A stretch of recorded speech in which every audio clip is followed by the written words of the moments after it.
नमस्कार. नमस्कार. आमच्या हातात आहे सगळ्यांचंच फ्यूज. आम्ही आहोत MHJ विनाकारण न्यूज. MHJ विनाकारण न्यूज प्रस्तुत MHJ तुझा कट्टामध्ये तुम्हा सगळ्यांचं स्वागत आहे. मी चीफ एडिटर चित्तनंदन कांबळे आणि आज माझ्यासोबत आहे आपल्या सगळ्यांची लाडकी अँकर पर्णिका. नमस्कार. सूर्याच्या मनोहरी किरणांसोबत. पर्णिका थांब थांब, अजून व्हायचंय माझं. घाई नको पर्णिका. नाही सर, मला आता नुकतीच एक कविता प्रसवलेली, नंतर कर तिची डिलिव्हरी. आज आम्ही तुमचं आणि आपल्या या पत्रकार मित्रमैत्रिणींचं स्वागत करतो. तुम्हाला आपल्या कट्ट्याची गंमत तर माहितीच आहे की आपण इथं वेगवेगळ्या मान्यवरांना बोलवतो आणि त्यांच्याशी हितगुज साधतो. पर्णिका साधतो ना, साधायलाच पाहिजे. कविता राहिली होती ती बोलून घे.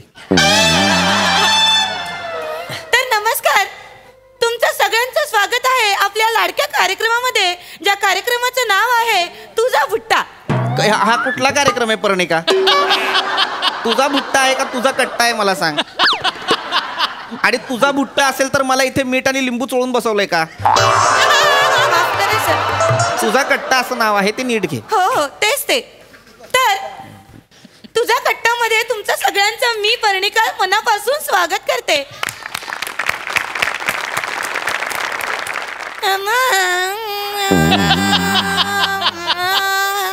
आता हो काय करायचं?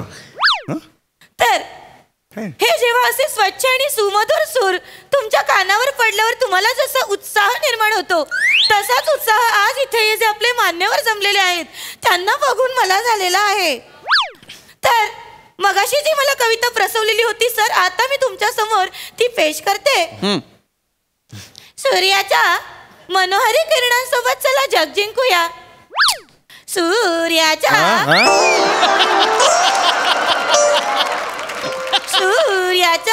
मनोहरी किरणांसोबत चला जग जिंकूया.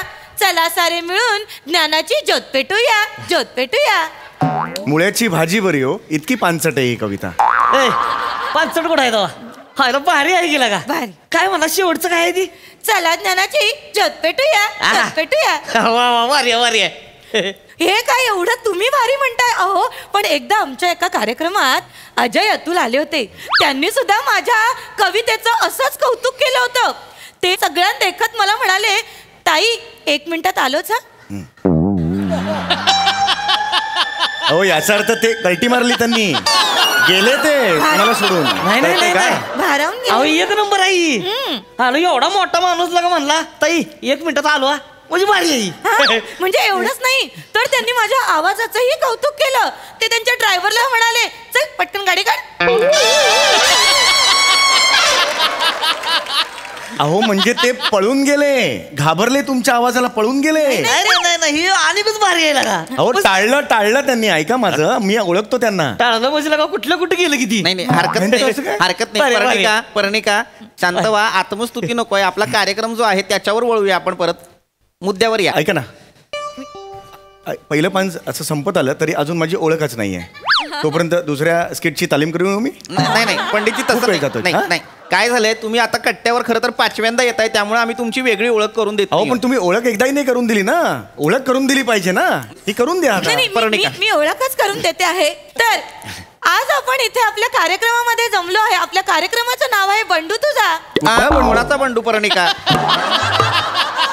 हा ज्याचा कुणाचा बंडू तू आणलेला आहे त्याच्या कुटुंबियांना माहिती आहे का तो बंडू तुझ्याकडे आहे?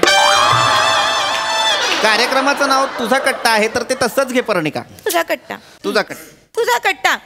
तर आज आपण या आपल्या कट्ट्यामध्ये जमलो आहोत ते म्हणजे छान छान गप्पा मारायला. आज आपल्या इथे जमले आहेत 2 असामान्य व्यक्तिमत्वे. त्यातले एक जण आहेत ते म्हणजे नुकताच यांनी Guinness book of world record मध्ये जगातील सर्वात लांब नखे वाढवण्याचा विश्वविक्रम केलेला आहे आणि देशाचं नाव उज्ज्वल केलेलं आहे. असे सगळ्यांचे लाडके शेतकरी कुटुंबातले रोहित माने.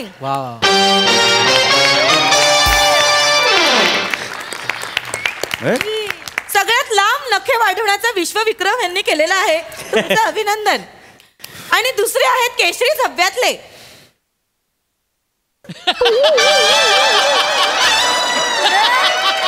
संपली ओळख. पुढे काय? केशरी झब्ब्यातले पुढे काय? एवढं एवढीच कशी ओळख असेल एखाद्याची? कोण आहे? मी गायक आहे ना, 22 वर्ष माझी कारकीर्द आहे. बरोबर. केशरी झब्ब्यातले झाली कशी ओळख माझी? नाही आपण काहीतरी तर असेल ना, ते ओळख सांगा ना माझी. मी ओळख करून मित्रांनो, आज आपल्यासोबत आहेत स्वराधीश पंडित सुमारिया चौगुल्या.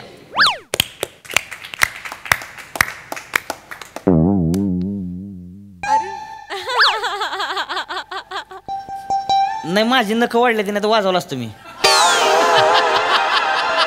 आता मी पंडितजी प्रश्नांकडे वळणार आहे. हा, हे महत्वाचं आहे. साधारण मी चुकत नसेल तर 22 वर्षांपासून तुम्ही संगीताची अविरत सेवा करताय. हो. छान. माने, आता तुमच्या प्रश्नाकडे वळतो. मला सांगा, आपण लहानपणी आपल्याला सवय असते, तुम्ही नखं वाढवलीत, फक्त वाढवली नाहीत तर विक्रम सुद्धा केलात, पण आपल्याला लहानपणी सवय काय असते की आपण वाढलेली नखं खातो, पण तुम्ही ती खाल्ली नाही, तुम्ही मुक्तपणे त्यांना वाढू दिलं. बरोबर की? अगदी. बरं, हा असा एक प्रेरणादायी, असा एक अभूतपूर्व विक्रम करावा असं तुम्हाला का वाटलं? म्हणजे याची पाळंमुळं कुठं रुजली असावीत किंवा याची बीजं कुठं रोवली होती? आम्हाला सविस्तर काय सांगाल? तर माझं कसं आहे, मी आहे का नाही मुळात शेतकरी आहे आणि मला आहे ती 6 भावंड. वा. आमच्यात कसं असते, शेतीन भावंडांमध्ये भावंड जास्त आणि शेती कमी आहे. त्याच्यामुळे काय होतंय, आम्ही सगळी भावंड एकत्र गेलो ना नांगराला वावरात की काय होतंय, पहिलं बी बुसते ती बी चाकरी सोडून जाते दुसऱ्याच्या वावरात. एवढंच आमचं शेत आहे, कळलं का? तर मग भावंड काय म्हणली मला, बाबा की तू काय इकडे बघू नकोस, तू आपलं तिकडे गुरांकडे बघत बस. वा, म्हणजे तुमच्याकडे गुरं आहेत? नाही आमची नाही, दुसऱ्याची. दुसऱ्याची गुरात बघत बस. तेव्हा काय झालं, मी आपलं बसलो होतो माळावर आपली अशी गुरं बघत, तर बसलो होतो बघत होतो, वाढलं होय, नको वाढली होती. मला काहीतरी वेगळं वाटलं, बाबा ही भारी आहे काहीतरी, कळलं का? म्हणजे वाटते ती म्हणल्यावर काही साधं सुद्धा नाही, काहीतरी दैवितीने घे. म्हणून मग मी काय केलं, मी दाद्याला हाक मारली पहिले, ए दाद्या, हे बघितलं काय? तेव्हा मी तिकडून करतोय. त्याला म्हणलं, अरे तसं नाही बाबा, इकडे की काय झालंय बघ, वाढवलंय मी, वाढलंय. तेव्हा म्हणला, अरे माकडा, बिनकामाचं बसलंय जिथं बेण्या, वाढलंय ती खातरी किमान. लागलं म्हणाला, लय वाईट वाटलं मला. तेव्हा ठरवलं, तुम्हाला सांगतो, नको वाढवायची. आणि वाढवायची म्हणजे नुसती वाढवायची नाही, ती हीच आपली ओळख झाली पाहिजे अशी वाढवायची. वा वा वा, जोरदार वाढवायला मी सुरुवात केली खरं. वा वा. तर प्रेक्षकांना तुमच्या लक्षात आलं असेल, आपण नेहमी असं म्हणतो की एखादा विक्रम कसा घडतो, तर समाजानं केलेल्या छुप्या अपमानातनं तो विक्रम घडत असतो. या अशा आव्हानातनंच आपण यशाचा मार्ग निवडतो, स्वीकारतो. जणू काय एखाद्या फिनिक्स पक्षाप्रमाणे आपण झेपच घेत असतो, राखेतनं जन्मच घेत असतो. ऐका ना, इतकं नाही हो काही झालेलं. नखा वाढली आहेत इतकंच आहे ते. काय कष्ट पडतात नखा वाढायला, काय माहित आणि काय केलं? नाही पण अगदी भारावून जाण्यासारखा क्षण आहे हा. म्हणजे एवढा मोठा विश्वविक्रम तुम्ही केलात. खरंच मला सांगा, तुमच्या या अद्वितीय अशा कलेबद्दल लोकांना कधी कळलं? नाही मला माझ्या कलेवर खूप विश्वास होता. नाही पंडितजी, तुमच्याकडे येणारच आहोत, पण त्याआधी मानेंसाठी हा प्रश्न आहे पर्णिकाचा. अरे पण तुम्ही मला पण विचारलं नाही, पाहिजे ना प्रश्न. काय पंडितजी, आपण आळीपाळीनं प्रश्न विचारणार आहोत, त्यामुळे आधी माने तुम्ही उत्तर द्या. कधी तुम्हाला या अद्वितीय कलेबद्दल कधी कळलं? नाही लोकांनी जेव्हा कळायला लागलं तेव्हा कौतुकच वाटत होतं त्यासनी, लय भारी वाटायचं. आम्हाला पण खूप भारी वाटतं. हळूहळू गावात सगळ्यांना नाव झालं होतं माझं. सगळी मला म्हणायची, ए नकुरड्या. एवढा मोठा सन्मान दिलाय मला म्हणल्यावर भारी जाई की नकुरड्या. ऐका, ज्या शब्दाला द्या लागतो तो सन्मानजनक नसतो. सांगतोय ऐका, म्हणजे मस्करी असती ती त्याच्या मागे. नाही पंडित, काय उदाहरणार्थ एखादा शब्द सांगू शकता का? जो पटकन येतो तो नाही सांगू शकत.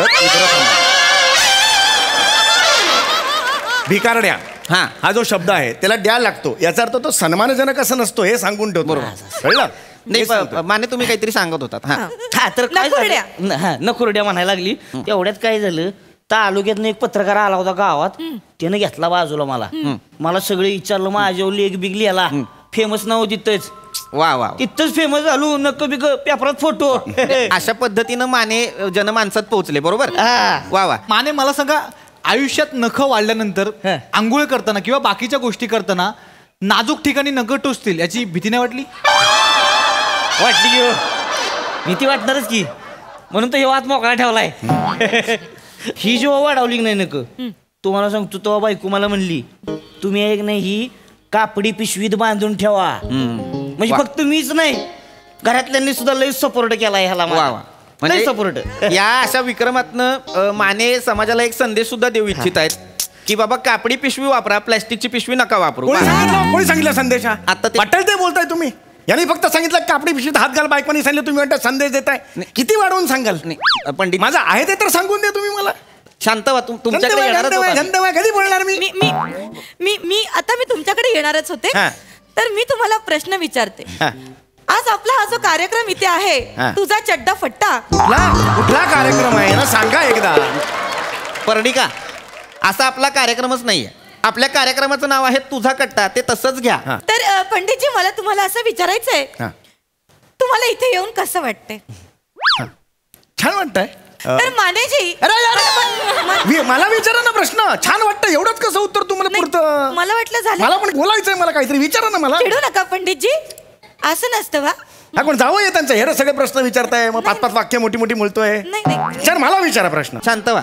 तुम्ही गाणं गाणार का? हो, गाणं गाणार मी. गाणं गा. गाणं. गाणं गाणार मी. ठीक आहे. कुठलं गाणं ऐकायचंय तुम्हाला? मला काय वाटतं, आज इथे छान हा माहोल जमलेलाच आहे. यांनी आपले विश्वविक्रम केलेले आपले शेतकरी कुटुंबातले रोहित माने इथे आलेले आहेत. तर आपण आज नखांवरती एखादं गाणं ऐकूया. नखांवरती कुठलं गाणं? नखांवर गाणंच नाहीये, ऐका माझं. नखांवर गाणं आहे ना कुठलं? ते गमू माहेरला जाते हो नखवा. अरे नाखवा येते, नाखवा. नखवा नाहीये. काय बोलतायत हे? ते दुसरं गाऊ शकता तुम्ही. कुठलं? नखरेवाली. अरे त्या नखरेवाली नाही हो, नखरेवाली असं आहे ते. नखरेवाली कुठून आणलं? जाऊ दे आपलं, ती म्हणा आपलं. कुठलं? काय ग नखू, काय ग नखू, बोला दाजीबा. हो, जाऊ द्या. नाग नको, काय ग नको, काय ग नको, काय ग नको, काय ग नको, काय ग नको, बोला दाजीबा. प्रेक्षकांना आपला कार्यक्रम हिंसक वळणावर गेलेला आहे. कार्यक्रम इथंच संपला असं मी जाहीर. अरे पडलाय तरी पाय हलवत नाही, पडलाय तरी पाय हलवत